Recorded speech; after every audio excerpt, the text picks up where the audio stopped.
Hello, it's me again. Right, what were we doing last time? Oh, I don't. Can we talk about it? Can we discuss this? I think that it's unfair, and I want to sit down and talk about this for a long time until you go away. Is that doable? I mean, can we do that? Are you happy with that? Are you comfortable with that? I'm comfortable with that. I'm certainly comfortable with that. I mean, yeah, that's just me. Then about you?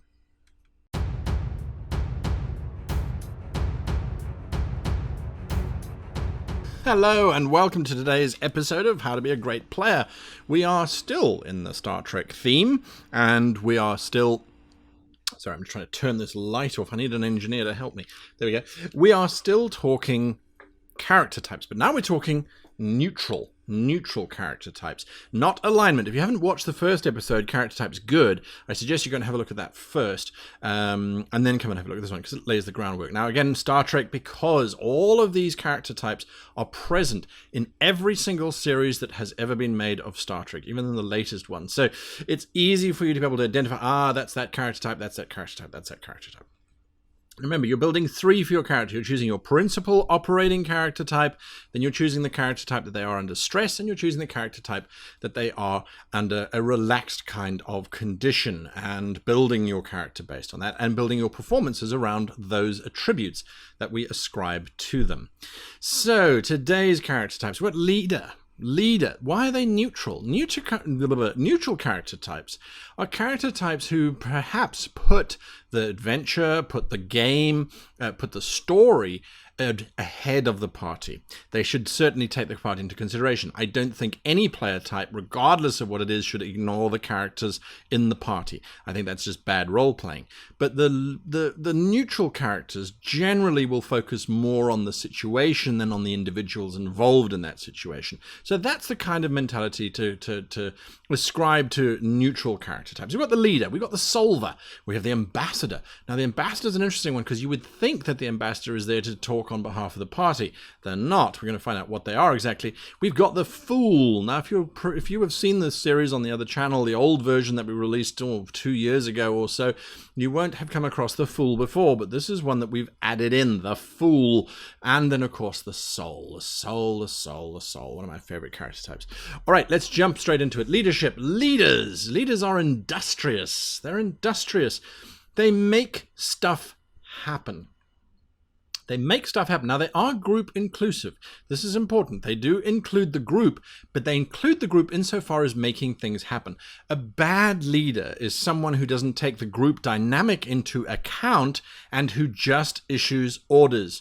They're decisive, so they can issue orders. Right, we're going left, we're going right, we're following the corridor, we're doing this, we're doing that. That's fine. That's what the leader is supposed to do. They're supposed to be the ones who are decisive. Remember, in our good types, we've got the protector and we've got the dependable. They're not there to make decisions. They're there to make sure that once decisions have been made, that people are safe, or that there's an opportunity for survival and the like. The leader is the one who's going to make sure that things happen. So the adventurer might say, oh, I want to go behind that door. The protector saying, I'm going to protect you. The leader is the one saying, right, well, warrior, you're in front, you protect everybody. I want you at the back because you've got range. I want you over here. I want you covering the door. And I want, So they're making sure that things happen. They're making sure to include the group. A good leader will include the group and take into account group suggestions. All right, we want to go down the corridor, it splits left and right. What's your input? What's your input? Moving forward, we're going in through there. I've done videos specifically on leadership before where we unpack all of the qualities that a good leader should have. Goal-orientated. The leader should always be on goal. Let the others wax lyrical about their situation. Let the others consider other things. The leader is the one sitting back going, all right, well, we have to do this before the next full moon. How are we going to do that? How are we going to get there? The leader, notice, doesn't have answers. They do have decisions. They're decisive, but they don't have answers. Answers should come from the group. That's important to bear in mind. That's important to bear in mind. The leader, however, doesn't really have much personality here. They're weighing up things. That's why we put them as neutral. They're not particularly emotive. They can be, because remember, you're going to add on other types to the character. So you could have predominantly they're a leader when they're under normal circumstances. When they're under stress, they might be a soul, or perhaps they are a protector. And then when they are in a relaxed environment, maybe they're the fool. Who knows? Let's see. The solver. The solver is the one who a lot of people who come from a solutions-based background, programmers, accountants, that kind of thing, people who like to solve things. They're questioning. Why is that there? Why is that there? What's happening here? Let's look at the puzzle. Let's solve the puzzle. But they go further than that. You can also get solvers who like the emotional solutions. The Queen said this, but so-and-so said that. So why is there this? What is happening? Let's unpack that. Let's explore that. Let's really get to grips with understanding, problem solving, pattern seeking. They're fairly neutral. Yeah, and don't involve this. Don't let that cloud your judgment. We got to just strip away all of the irrelevant stuff and find the logic. We've got to find the patterns. We've got to find the problem solving. So they can be fairly cold because they are trying to solve for X. They're trying to figure out what's going on. That's their primary preoccupation. Oh, are we protected? Yeah, sure, fine, whatever. I don't care. I want to solve this mystery. I don't care. I want to figure out why the Queen is morose. And could be cold-hearted. Sherlock Holmes is a classic example of a solver. Data from Star Trek was a solver. He liked to solve problems. He liked to try and solve the human condition. That was his ultimate solution. How can he be more human? The ambassador. Now, the ambassador, you would automatically assume, or at least a lot of people would, the ambassador is the individual who is trying to make peace. So shouldn't they be a good character type? They're not. The ambassador is a peacekeeper. That doesn't mean that they are going to choose the side of good or the side of evil. They're going to try and find a neutral ground. They're going to try and solve things. They're easygoing. They're looking for compromise, and they're trying to bring balance to the force. Oh, let's mix our genres. The ambassador is there to negotiate. They don't particularly care for what. They don't particularly care what the outcome is, except that they have got to a point where all parties are happy. This is not a manipulator. This is not someone who is there to control the situation. This is someone who is there to keep the peace and to bring balance. And that might mean compromise. Yes, I understand, Dragon. We will not slay you. In exchange, you don't terrorize the crops. As a matter of fact, if we split the loot 70-30 in your favor, we can use you as a mount to fly from here to there. All right, party, I have solved the problem of the dragon in the mountain. It might not have been the glorious battle that the adventurer or the leader was aiming for. It's certainly an outcome the protector will be happy with. No one's going to get hurt. And the dependable probably has a saddle in their backpack because they know they're traveling with an ambassador who's more likely to talk the dragon out of doing something than they are to start a war. So the ambassador is fairly neutral. They don't necessarily look at what is the best interest of the party. They look at what is the best interest of the situation. The fool. This is a new one. The fool is someone who oftentimes is not necessarily role-playing. They are just the fool in real life. They don't know what to do. So they are the joker. They make jokes. They make light of situations.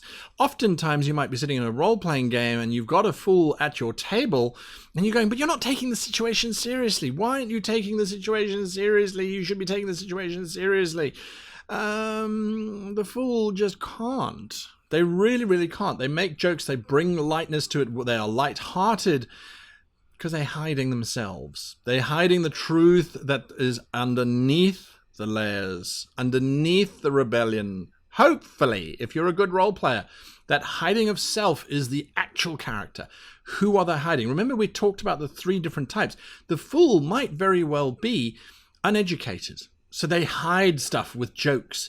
They might be uneducated, or they might be unsure of themselves. So they hide themselves with jokes or with being lighthearted. They're false optimists. The adventurer is the eternal optimist. We'll just go around this door. It can't be another trap. And even if it is, it's an opportunity for us to learn more. The fool is the one going, yeah, let's do it. Let's do it. Absolutely. Look, I'll go first. Ha ha, look, no cares, no worries. As they hop around the corner, They are terrified, but they're hiding their true self. They're the joker, they're the light-hearted. So if they see the party's getting a little bit morose, a little bit down, they will try and solve that. But they're not orientated around the party. They're not trying to make the party laugh because they want the party to feel better. They're trying to make the party laugh so that they're not looking at who the fool really is. They're not looking at who the fool really is. Very complicated character to try and play successfully. A lot of people ignore, how do I do that? They sort of ignore the hide self. They're just the joker and the light-hearted individual. They're not even an optimist. They just do stuff because they don't care. That's bad role-playing. That's good role-playing. Bad hand gestures. The soul. The soul is the one who's there to basically make the story better from a narrative perspective, from an interpretive. It's the artistic side of things, the expressive side of things. The soul is in the now. They ground the party in the now. They're also sacrificing. Why? Because it's artistic, it's expressive. I'm here to experience the now. I want to experience the now with my party. Again, important to include your party, but the soul is there. The beauty of the battle, the lyricism of the speech, the sunset, the sunrise. If you're playing a soul type character, your primary responsibility, in my opinion anyway, is to bring something that the GM is talking about, bring it to life. The GM describes that you are riding your horses through a fairly temperate forest. The soul is the one who should be sitting there going, I love the sound of the wind in the trees. Just listen. Yep. Yeah. You hear that? That's the wind speaking to us. The trees are laughing because they're being tickled by the wind. I love that. That's what the soul is doing. The soul is making the game a lot more immersive, if you like, because they're in the now. They are in that space as much as they can be. They don't have a care whether they're doing adventures or sitting in a tavern or flying across the galaxy. That's big stuff. That's great, but it's not the now. The adventure is all about the future. The soul is all about the now. Very interesting class to play in terms of adding to the narrative, but they can be frustrating because they're not going to be making decisions. They're not leading. So those are the neutral character types. If you notice yourself in some of them, well, for sure. These are the types that humans have, if you believe in that sort of thing. Nonetheless, these 5 individuals are going to add to a group. They're going to make the group act in a certain way. They're going to change the way in which the group interacts with their world. They're not going to make sure the group is necessarily safe, but they will certainly ensure that the adventure continues forward in one shape or another, whether it's solved, negotiated, joked about, described beautifully and absorbed, or whether it is just simply in the case of making a decision, we're going that way. The neutral character types are the ones that really, really drive the narrative forward. They're a good class to try, or a good type, I should say, to try and play. And they will stretch you a little bit. Next week, we look at bad character types that can lead very quickly to parties failing, collapsing, no longer being useful, to players getting frustrated with one another, but also character types that would be amazing if they could be used to create amazing character journeys. And that obviously and ultimately, I think, is what a lot of us should be aspiring to do as the character goes on a journey, one shape or form. And it's the bad character types that are going to allow us to do that really easily. You can do it with neutral and you can do it with good character types, but the bad ones, it's always the bad ones that have the most fun, I find. Until next time, however, I wish you and yours the happiest of playing. Right, so this is what we're going to do. We're going to fix the coffee replicators because I like coffee. We are going to subscribe to Engineers Monthly because that's a good thing to do. And we are going to get all of the little gremlins out of the alarm system. So when the bell sounds, we know exactly what's going on. We know that something's come in from command up on the bridge. That's what we're going to do. I've made my decision. Yes. Right. Good. Make it so.